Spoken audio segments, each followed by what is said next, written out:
John Dryden, an introduction. John Dryden was born on 9th of August 1631 in the village rectory of Aldwincle near Thrapston in Northamptonshire and grew up in a nearby village. In 1644 he was sent to Westminster School as a king's scholar and then obtained his BA in 1654, graduating top of the list for Trinity College, Cambridge. Returning to London during the Protectorate, Dryden found work with Cromwell's Secretary of State, John Thurloe. At Cromwell's funeral on November 23, 1658, he found company with the Puritan poets, John Milton and Andrew Marvell. The setting was to be a sea change in English history, from republic to monarchy, and from one set of lauded poets to what would soon become the Age of Dryden. Later that year he published the first of his great poems, Heroic Stanzas, in 1658, a eulogy on Cromwell's death.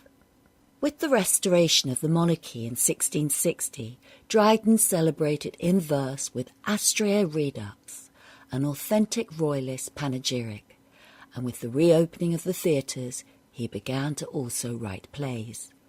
His first, The Wild Gallant, appeared in 1663, and whilst not successful, he was contracted to produce 3 plays a year for the King's Company, in which he became a shareholder. During the 1660s and 70s, theatrical writing was his main source of income. In 1667, he published Annus Mirabilis, a lengthy historical poem which described the English defeat of the Dutch naval fleet and the Great Fire of London. This work established him as the preeminent poet of his generation and was crucial in his attaining the posts of Poet Laureate in 1668 and a couple of years later Historiographer Royal, as his talent encompassed many forms, from poetry to plays to translations. In 1694 he began work on what would be his most ambitious and defining work as a translator, the Works of Virgil, which was published in 1697 by subscription. It was a national event. John Dryden died on 12th of May 1700 and was initially buried in St Anne's Cemetery in Soho before being exhumed and reburied in Westminster Abbey 10 days later. Farewell, Ungrateful Traitor, by John Dryden.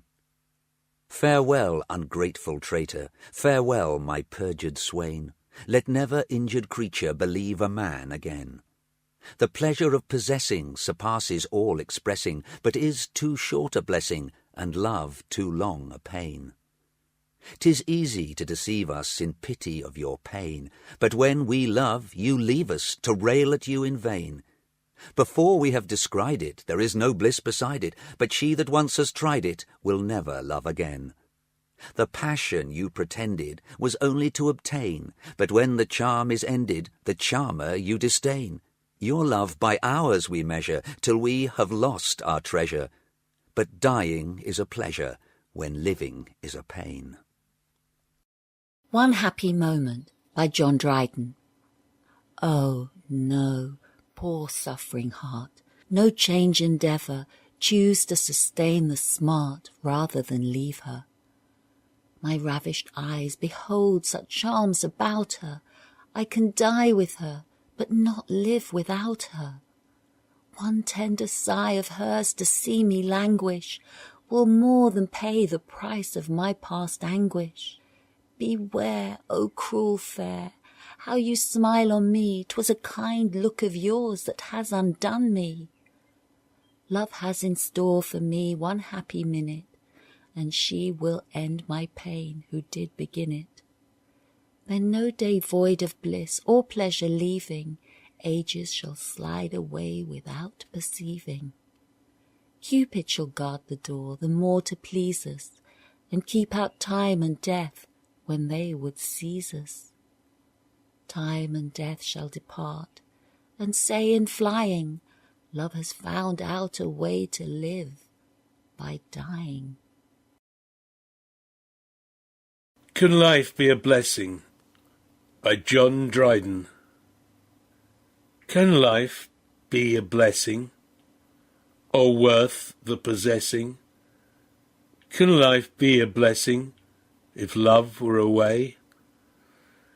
Ah, no, though our love all night keeps us waking, and though he torment us with cares all the day, yet he sweetens our pains in the taking.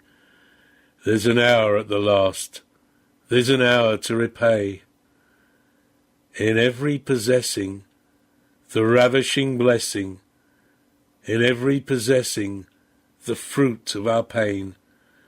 Poor lovers forget long ages of anguish, whate'er they have suffered and done to obtain. 'Tis a pleasure to sigh and to languish, when we hope to be happy again. A Song for St. Cecilia's Day by John Dryden. From harmony, from heavenly harmony, this universal frame began.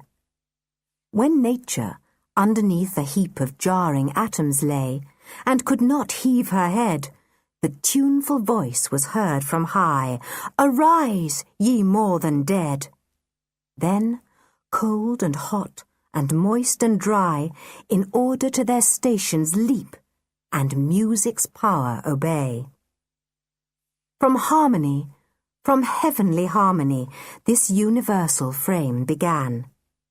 From harmony to harmony, through all the compass of the notes it ran, the diapason closing full in man. What passion cannot music raise and quell? When Jubal struck the chorded shell, his listening brethren stood around, and, wondering, on their faces fell to worship that celestial sound. Less than a god, they thought there could not dwell within the hollow of that shell, that spoke so sweetly and so well. What passion cannot music raise and quell? The trumpet's loud clangour excites us to arms, with shrill notes of anger and mortal alarms. The double, double, double beat of the thundering drum cries, "Hark! The foes come! Charge! Charge! 'Tis too late to retreat!" The soft, complaining flute in dying notes discovers the woes of hopeless lovers, whose dirge is whispered by the warbling lute. Sharp violins proclaim their jealous pangs and desperation, fury, frantic indignation, depths of pains and height of passion for the fair, disdainful dame. But oh, what art can teach, what human voice can reach the sacred organ's praise? Notes inspiring holy love, notes that wing their heavenly ways to mend the choirs above. Orpheus could lead the savage race, and trees unrooted left their place, sequacious of the lyre. But bright Cecilia raised the wonder higher. When to her organ vocal breath was given, an angel heard, and straight appeared, mistaking earth for heaven.